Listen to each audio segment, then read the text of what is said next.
Greetings, YouTubians, and welcome back to Wayne's Sharp World, where today we are taking a look at a new knife coming out of Kansept, and this one feels like it's kind of cut from another cloth. What we're talking about here is the Kansept Accipiter. Now, before I go any further into this review, I'd like to thank you guys for tuning in today. If you like what you see, please do me a huge favor, hit that subscribe button, follow along, and I will continue to bring you the content. Now, let's take a look at some overall specs on this knife right here. We have an overall length coming in at 8.16 inches, a blade length of 3.5 inches, and a blade thickness at 140 thousandths. Blade material on this guy is S35VN, as you can see right there. We have a drop point style blade with a flat grind, a handle length coming in at 4.66 inches, a handle thickness at 501 thousandths, or just a smidgen over a half inch, and handle material of titanium and carbon fiber. We have a frame lock for the locking mechanism and a user of a right hand only tip-up carry, a weight coming in at 4.6 ounces, designed by Kim Ning, and a price of $204.40. Let's take a look at some size comparisons here and see how it stacks up with some other bigger knives. Let's get the CJRB Prado out here. Much more of a budget knife, but in terms of size, it's a pretty good comparison. It's a hair longer, just a hair longer, but still in terms of just overall size and length, if you're familiar with the Prado, you're gonna have a pretty good idea on the size of this Accipiter here. And here's the Kaiser Escort as well. Also not a bad comparison, but this one here is just a little shorter. So there you go. There's your size comparisons. And I think that did just what they need to do for you. Now let's take a deeper look at this knife, as Wayne's Sharp World always does, from blade to handle to action. And the blade here is just very nice. Very simple drop point blade, but it's a nice size at 3.5 inches. Slicey blade too, 18 thousandths behind the edge. So really nice edge on this guy. And I'm going to say it right now. This knife in general, it reminds me of like kind of the ZT glory days. So if you guys remember like the 0652 from ZT, and kind of like that era of knives, this feels like that. The action's like that.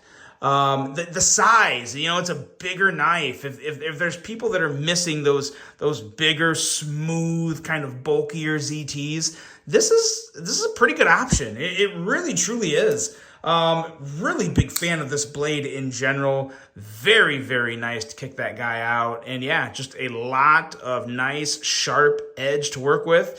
And a handle that's really comfortable. Very, very comfy in hand. All the right curves, all the right chamfering, and all the right all the right spots. No real issue with it. The layout design is nice. You kind of have this carbon fiber here. It looks like it wants to glow, but it really doesn't. If it's supposed to glow, I don't really feel like it does. But it's kind of just more of that jungle camo carbon type look. I believe this is camo carbon. I'm certain it's not fat carbon. I know it's not fat carbon. I believe it's camo carbon. Could be something else though. But it looks all right. Kind of a little more like smeared paint type of carbon fiber, I guess. But the green always looks good.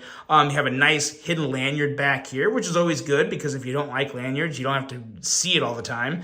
And if you like it, it's there and very nice and accessible. So nice job there on the back spacer and combining that lanyard tie off there. And on the back here, you have a really nice solid frame lock, everything you need, the over travel stop, the lock bar insert, good to go there. Very nice, simple, but very effective, very basic clip. Really easy to go in and out of the pocket, and it feels really good in the hand as well. So yeah, everything about this one is just very, very nice for me. I like how the lines on the handle kind of work in and kind of go out to kind of flow with the blade. But very smooth transition lines on the inlay. So very nice job there. And yeah, there's really nothing to really pick on it. The one thing that I would like to see, even though I can't say it really affects the knife, because as you can see, very nice flipping action there. But there's no jimping on this flipper tab, which kind of reminds me of the 0562 from ZT, because that one didn't have any jimping on it either. But that was a completely different shape. The flipper tab was kind of angled up a little, so it was even easier to flip that one. But again, this one, no issue. no issue. And if you just hear and watch how fast this blade rockets out, it's about as satisfying as it could be. So while I would like some jimping back here, I can't say that I'm mad there's not, because it doesn't really affect the action. Detent is absolutely perfect on this guy. Blade flies out, even the bigger blade.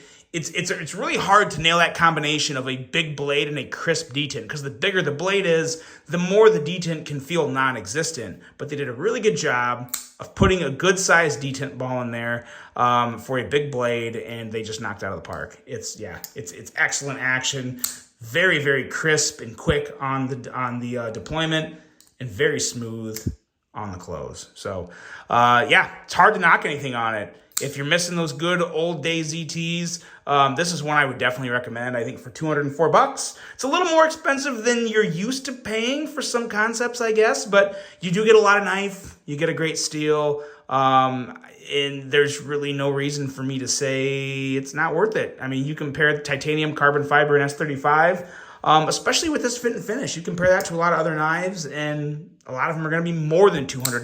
They're going to be right around $200. So I think it's a very fair price and a very, very good knife. So that's it, guys. The Kansept Accipiter. Let me know what you think of that one. Hope you guys enjoyed this review. Hope you have a great rest of your day. And until the next one, I'm out.